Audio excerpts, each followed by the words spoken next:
Say what's cracking, YouTube? It's your boy 16 to life, and I'm back like I'm on a parole violation. You're down. Now, for those of y'all that's new to my page, in 1994, I got arrested. I was eventually sentenced to 16 years plus life, and I served 24 years straight in the California prison system. During those times, I accumulated some good stories and some good insight on things related to the street, and I'm going to share some with y'all today. If you happen to like this video, be sure to hit the like button, leave a comment, subscribe, and most importantly, hit that notification bell. That way, anytime I drop a story, you'll be notified ASAP, and you can hop on it whenever you're ready. Also, man, do not get it twisted. I rap, and my flow is nothing like Curtis Blow. I guarantee, man, all you got to do, go to my YouTube playlist, scroll down to gas stations, and you're going to find a lot of my songs there. Also, I got a song called Never Gave Me Therapy. It's on all streaming sites. Be sure to check that out, man. I gas. Now let's hop right up into this story right here. So, yeah, you see the topic. And so what we're talking about today is gangster rappers now compared to the gangster rappers from the early 90s, late 80s era or stuff like that, you know, due to the arrest of Keefy D, who is accused of being a participant in the murder of Tupac, the rapper Tupac. You know, some people have questioned, was Pac really a gangster, or did Pac really just get caught up in the hype surrounding the death row culture, right? Actually, this question was posed to me by a person who watches my page. He goes by the name of El Davila. I hope I'm pronouncing that right. I believe from Compton. So shout out to him for this good question. And I'm gonna turn that into a video today, right? So you know, it was well known to those who were in the streets, especially the streets of LA, Compton back then, who supposedly had done the shooting. You know, that rumor was, or that rumor, or should we say that story about who had allegedly did it was quickly circulated. I'm talking like a day after it happened. You know, it was well known in certain parts of LA who supposedly had done that shooting, right? And so, the question, like I say, was posed, was Pac really in the streets like that, or did he just get caught up in the hype, you know? And for those who were in the streets, of course, you hear stories, you know, because if you're in the street, you gang banging out there, you're going to encounter people of like mind, you know, whether on the streets or in the prison, in the county jail. You guys are going to talk, have conversations, and things like that get around, right? And so, initially, I was one of the ones, too, that thought Pac had got caught up and surrounded in some of the hype circulating through the death row environment. Because even though those dudes had a record company, they was heavily gang banging as well. You know, it was heavy gang banging going on, gang banging politics, gang banging, things that are affiliated with real gang banging. We all know was around that death row record label camp, right? And so, actually, though, before Pac signed to Death Row, I have heard of Pac running and affiliated with some certain Crip gangs, right? Now, if we remember the dude by the name of Syke, the one who has the heavy voice, I'm trying to remember his verse.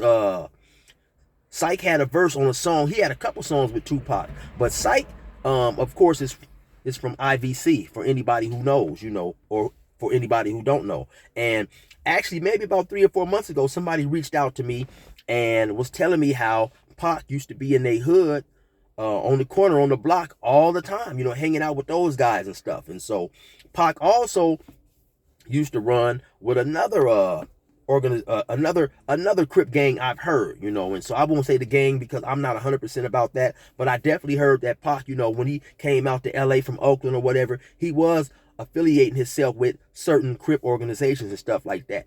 And so we also got to keep it in mind too, though, right, that you don't necessarily have to be a gang member to be with the business, to be with the street activities, so on and so forth, you know, because for those of you guys who are fans of Tupac, who have read and studied about Pac or whatever, we keep in mind that Pac was raised by individuals who were Black Panthers or individuals who were affiliated and associated with the Black Panthers. So Pac was raised to have a militant mind, a rebel type spirit. And let's keep in mind that in Atlanta, remember, Pac drew down and shot 2 undercover police officers. So like I said, you don't necessarily have to be a gang member to be with the business and not gonna go for no BS when the situation approaches you, right? So yeah, it's really hard to say, of course, not knowing Pac personally, what all he did and didn't do, but I do believe that signing to death row, hanging with those dudes, and we got to keep in mind Pac was still young in his 20s, when he lost his life. So when you're still young, you're impressionable, right? Pac, I believe, did get caught up in that culture of feeling invincible, because to keep it 100, at a point in time, death row was pretty much wreaking havoc in certain areas. It's well known that Suge had a presence that was heavily feared in the hip-hop industry. Pac, being his main artist at the time, his right-hand man, going places with Suge, he's definitely witnessing the vibe that Suge is getting. And so, of course, by him being a top artist, signed to Suge, he's starting to feel invincible as well. So is it possible that he got caught up in that hype? Most definitely, because one thing I used to hear, right, and it used to kind of burn me up because it made no sense to me, right? Some people would say, oh man, Suge set up Tupac, and to me that was just an asinine argument, and I'm gonna tell you why, in my opinion. At that point in time, Suge had millions and millions of dollars, right? And he was often alone with Tupac, or he could be alone with him if he wanted to. So he had ample amount of time and ample amount of different situations, if he so chose, to set Pac up in an environment, in a situation that was not harmful and life-threatening to him. Now, what I mean by that is, I don't care. Excuse me, I got a cold, but I don't care how much money I may have had at a particular point in time, right? I would never even trust the most skilled sharpshooter in the world to shoot into a car that I'm riding in and kill somebody else who's an occupant in the car that I'm in. Let's keep in mind, it was going to a club that Suge owned. I'm sure Suge had VIP sections in that club. Suge had, private areas where if he wanted to have Pac killed, he could have had Pac killed in a manner that wasn't life-threatening to him. Keep in mind that Suge Knight was also grazed by a bullet during that shooting. And like I said, they say that the bullets came from the side that Tupac was sitting on, or even if they came from the side that Suge was sitting on, right? Like I said, if it's me, I'm not just to set some person in the car and hire somebody to shoot into the car and kill them while I'm in this car. And when I have all the money in the world, or at least enough money to have things done in a manner that's safe to me. So that argument right there to me was just extremely ignorant, right? Like I said, I believe, of course, we all saw the tape. Pac and his entourage was jumping on an individual, and any person that's heavily in the streets, that's gang banging, they're not accepting that. They don't, it doesn't matter if it's your favorite rapper, if it's your favorite homeboy, whoever. Once a person goes to kicking and stomping you and treating you like they have no respect for you, you're not going to show any respect for them if you really are a gang banger and really with the business. So unfortunately, I believe Pac put into motion with his stomping the dude out in events that eventually led to his demise, right? And let's think back, because like I say, initially when talking about gangster rappers of my era, in the late 80s, early 90s, now compared to the rappers of today, the gangster rappers or the drill rappers, to me, I don't even call those dudes of my era gangster rappers anymore. I call them reporters, right? Because for the most part, those dudes weren't really in the street like that, in a way that some of these young drill rappers are today, right? Not to say that those dudes didn't have street ways about them, or they wasn't gang members or whatever. It's just that, in my opinion, there's no comparison to the rappers today, the gangster rappers, the drill rappers, compared to the rappers of my era. Now, here's a rapper who never gets a lot of his credit, in my opinion, man, as being the starting father of West Coast gangster music, man, and that's Ice-T. You know, I don't know if you guys is up on Ice-T, man, but go check out 6 in the Morning and some of his other cuts. Now, Ice-T was an individual who it was well known by those who were in the streets. Ice-T was definitely a player out in them streets, getting his bread, you know, in the out there in the streets, you know.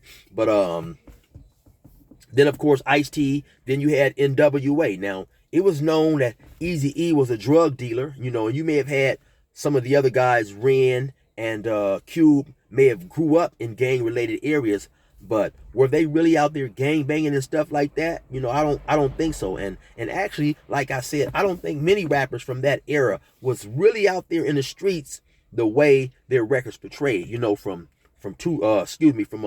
Scarface, the Ghetto Boys, Snoop Dogg, or whatever, you know. So it's just a different type of environment nowadays, and of course we have to contribute a lot of that to social media, you know.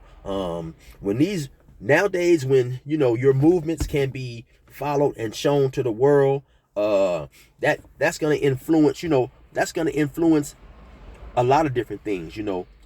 It's going to influence how people perceive you. It's going to influence how the people who you are beefing against perceive you. And of course, if they happen to catch you out somewhere and they can get a little bit of publicity and clout from running up on you, trying to make it seem like you're not the individual that you portray yourself to be, then they'll definitely try. You'll definitely try that. You know, we've seen a lot of dudes in all areas, right? But especially in California, you know, trolling certain rappers, trolling certain hoods, strictly to go on these YouTube platforms or whatever these other platforms and just get views. And sometimes that trolling has led to their death. You know, it was a dude who was pretty famous in California, and his name was Block Boy. And Block Boy would go to these different hoods, diss people's hoods, really without a reason and cause, you know, be disrespectful, say disrespectful things about people's hoods and stuff, and it ultimately led to him being shot and killed. And so,